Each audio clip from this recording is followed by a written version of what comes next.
Hello, guys. Welcome to MMA Mavericks. So we have a great card coming up this weekend on Saturday. We had a fight between Volkanovski and Diego Lopes for the belt. We also have Chandler Pimblet, Yair, and Pitbull. Pitbull's debut in the UFC. We have Bryce, of course, and Jean Silva. So we have a great weekend coming up.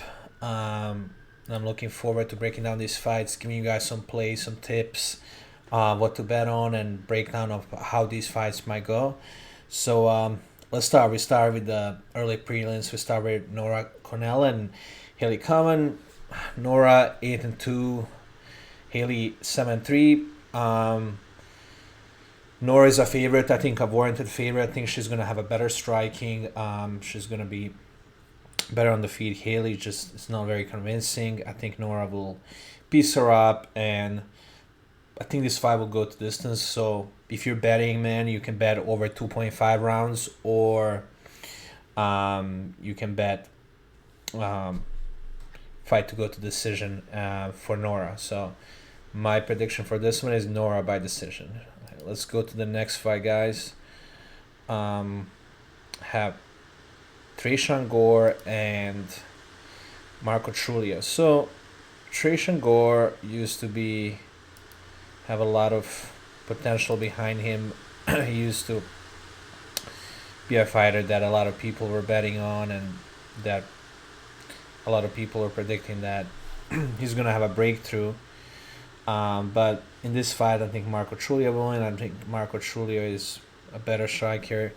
But on the feet, I don't see Trayshawn Gore having anything for him, really. Like, I think he's just gonna be, as we can see by betting odds, he's a minus 355 favorite. I would think this fight will go to decision, and maybe Trulio pulling out a decision. That's Trayshawn Gore. Almost by TKO. I could also see him losing by sub. He's very exposed to sub, so I can see him going, maybe losing by sub. But I would say in this fight, Marco Trulio will probably take him the decision. You can see he's riding a great streak. He defeated Ihor Poteria by TKO. Lucius. So I would say decision. I think Trayshawn Gore is not chinny where he's gonna put out, but I mean, he did lose by TKO to Cody Brundage, but I think it will go decision, guys. Next one, Sumaderji and Mitch Resposo. So this fight, I see Sumaderji. He has good distance control. He's gonna piece him up from distance. Is he gonna finish him? Not sure. Probably this fight goes to decision also. Sumardeji is a lot better fighter, but he's been riding a really bad streak lately. So this is a do or die for him. But he lost to legit guys. He lost to Charles Johnston, who has nasty boxing, with Tim Elliott, Matt Schnell. Schnell didn't age that good. He got knocked out recently by Ericek, by everybody. But still, I think that way better opponents than we lost the decision to Angelima. Justin wanted to take, so not many fights in the UFC, one fight in the UFC, and I just think he would lose on points to Sumardeji. Next fight is an interesting one. I'm really looking forward to have Cedric Dumas and Michael Anchechuk. Anchechuk is a favorite, and I think for a good reason. I think that his boxing is better than Cedric Dumas' boxing. I think Cedric Dumas can mix it up nicely. He's has a good takedown defense. He's well versed everywhere, but I think Lechuk is gonna rip body shots and really put it on Cedric Dumas, and is gonna be able to to pull a win here. Maybe even a stoppage. I would say late, maybe around 3 KO. If you're putting any bets, I would put around 3 KO on Michael Nejčuk. So that's my pick for this fight. Next we have Julian Erosa and Darren Elkins. Darren the Damage Elkins, who is 40 years old. So that's definitely not a good thing in this sport, especially at lower divisions. He has some, great fights, great wins, but Juicy J, I think he's just better, younger. Julian Erosa finished a lot of prospects. Christian Rodriguez, guillotine choke. Ricardo Ramos. It would be a shame if you don't put some money on a guillotine choke or submission in this fight. I know it's been a moment since Darren Elkins been submitted. I think last submission lost was, he's not very submittable. Last submission loss was, I think, to Charles Oliveira, actually, if I remember correctly. See right here, Charles Oliveira, and that was 2010. But hey, he's gonna be pulling that guillotine. You guys know he lost that gilly, and I think Julian Rosa can get this done and get a submission done.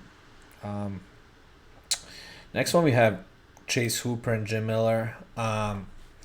Chase Hooper, I think he's finally growing into his frame as a man. I think he's putting on some muscle mass, and I think, these are wild odds, so there's no really good plays in here. These odds are crazy, but I think that Jim Miller, is gonna try to mix it up, try to wrestle, try to throw bombs, and then Chase Hooper will, take him down and get on his back and submit him. I think that's how it goes. Chase is much better, younger, and an upcoming prospect. He's been on a tear lately. We see wins over Clay Guida, Beatrice Arbrosa. Look, all of these are submissions. So, guys, definitely put some money on a submission by Chase Hooper. I think there's some good odds on that. Next, Verna Janiroba and Xiaonan Yan. This one, I think Verna is going to win. I think Verna, this is a classic duel of a striker and a wrestler. I think Verna just has too much for Xiaonan. Just going to take her down and hold her. I think also might be a submission play here. Verna can definitely control her on the ground, and, you can see, he's just, look at this, 67% of the wins are submission. Submitted Manda Lemos. Decision against Lupita, Marina Rodriguez. Decision Angela Hill. But I think this can be a submission, one of those submissions that definitely be second round submission. I would see. Next one we have Dan Ige and Sean Woodson. I think that Sean Woodson is gonna win this. He's a slight favorite. Guys, Sean Woodson has like a crazy build. Like we can see his build here. Like, so how do you defeat a guy like this? 6'2" at 145 pounds. Look at this build. Like, how do you defeat this guy? He's just so long, too long. Has a really nice boxing. I think he's gonna try. Look at his body transformation. This is crazy. Like, how do you defeat somebody with a build like this? I think that Denig is gonna try to come in, throw bombs, but guys, like, he's not defeating this guy. It's too long, too rangy. He's looks like that Schwan Prince. But yeah, I think Sean Woodson got this, and I think he's gonna win. But the Sinner's just gonna outpoint him, just jab him to death. Next, we have Nikita Krylov and Dominic Reyes. So I think Nikita Krylov is super underrated. I think he's very gamed. I rate him very highly. Nikita haven't fought in a minute. So last fight is um, submission against Ryan Span in 2023. So he's supposed to fight Azamat Muzakhanov, and you know, he beat Volkan, but you know he comes from a area of the world where the war is literally going on right now. So you know you can understand if you haven't fought in a minute. He has a lot going on at home, but um, he's a moderate favorite, and I think warranted. I think Nikita can actually chin Dominic Reyes. I think he can hit him. I think Dominic, even though he's been on a run lately, um, he defeated TKO Dustin Jacoby and Anthony Smith. I think more impressive is Dustin Jacoby. Um, but I mean, guys, he lost to Raspman by TKO. You know, we don't gotta remember Yeri. You know, so I think his confidence is back, but it's his chin back, guys. And I think Nikita Krylov is way better than Anthony Smith and Dustin Jacoby, and he's a step up in 11. I think Nikita Krylov can go on the top. I think he's one of those like dark horses guys that can like get like they can come and overtake division. I think after this win he might fight Jan or somebody like that. I think he can like challenge for a title maybe. Like he's very well rounded, and I think like with this win like he can get propelled further and maybe fight somebody like Rakic or somebody. I think Nikita Krylov is very underrated, so I will go with a round 2 knockout by Nikita Krylov. So that's my prediction for that. Next one. So this is a very interesting fight. We got Patricio Pitbull coming into UFC and as an underdog. Of course, Yair is gained El Pantera.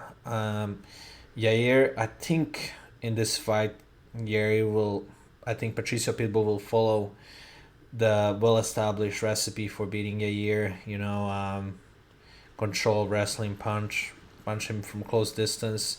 Sworn, don't let him get away with those kicks. He has crazy kicks, so I think he's just gonna crowd him and not let him get off of his game. So I think Patricio will win this by decision. I think he's just gonna dominate him with pressure and against the fans too. And I think he's gonna win this by Patricio Pitbull by decision. Is my prediction. Next fight we have is Bryce Mitchell and Jean Silva. So there's a lot of hype about this fight. Bryce Mitchell, of course, with the stuff he's been saying in all the media lately, a lot of controversy with him, and then he has a spiritual warfare against Jean Silva, who, told him the earth is not flat and stuff. So I think it's gonna be a great fight. I think Bryce will get knocked out. I think Jean Silva. I think the whole fight there's a threat of any moment Jean Silva knocking him out. I think just too much power for him. I don't think Bryce will wrestle fuck him. I don't wrestle him on the ground for long times. No, I don't think so. It goes that way. I think Jean Silva can knock him out, and he's a big favorite. But I would maybe do a play where we do a round 3 or round 2 KO. But yeah, will under 2.5 rounds, and yeah, got Jean Silva by knockout. Next we have Michael Chandler and Paddy Pimblett. So this is an interesting fight. We have Paddy as a slight favorite. I think Paddy can get this done. I think Paddy will be competent on the feet. He will throw some nice straight shots, and then maybe chin Chandler a little bit, because Chandler's been chin too much. He's gonna chin him, club and sub. Give me Paddy by sub, probably in second round. I think just Chandler is gonna does that every time, hurts the other guy, and then gets hurt himself, and then just gives up on the fight. Yeah, I think Paddy will submit him, and then he will be shooting straight to the top. They're gonna give him somebody. He's very marketable. He's somebody that UFC really wants to push. So I think they're gonna give him high ranked opponent next. Who knows? maybe Arman or somebody, maybe Ilya. That because of the beef they had. So yeah, I'm looking forward to this one. And then as the main event, we have a fight that I think is gonna be very that we can see exactly the way it's gonna go. We have underdog Diego Lopes. So I'm gonna go with the underdog in this one. I think Volkanovski will get chinned. I think probably in the first round. I think he's just, he just got knocked out. Ilya is amazing, but I think he's just too old now. Two losses by knockout, and 36 years old. He's a legend. He's the goat of the division. And I just think after this loss, he'll probably retire or maybe be out of the title picture. But I think Diego Lopes is just, he has that frame of Max Holloway, but so much more power. He's just so powerful, so explosive, and I think this is a changing of the guard. I think, he's just, coming for the belt next. I love Volk, but if you dream it, believe it, you can make it happen. That's what Diego goes by. So I think he will knock out Volkanovski and become the new champion. I'm a big Volk fan, but unfortunately, I think this is the way this fight is gonna go, and yeah, I'm looking forward to this one. Guys, write your predictions if you agree, if you don't agree in the comments. Please like, share, and subscribe. Let me know what you think about the fights. UFC 314 is going to be amazing. We needed it after the last fights, Murphy and Emmett. We needed a good card, so it's going to be a good one. Let me know if you're placing any bets. What bets are you placing? Yeah, please like, share, and subscribe. Thank you, guys, and that's it from the MMA Mavericks.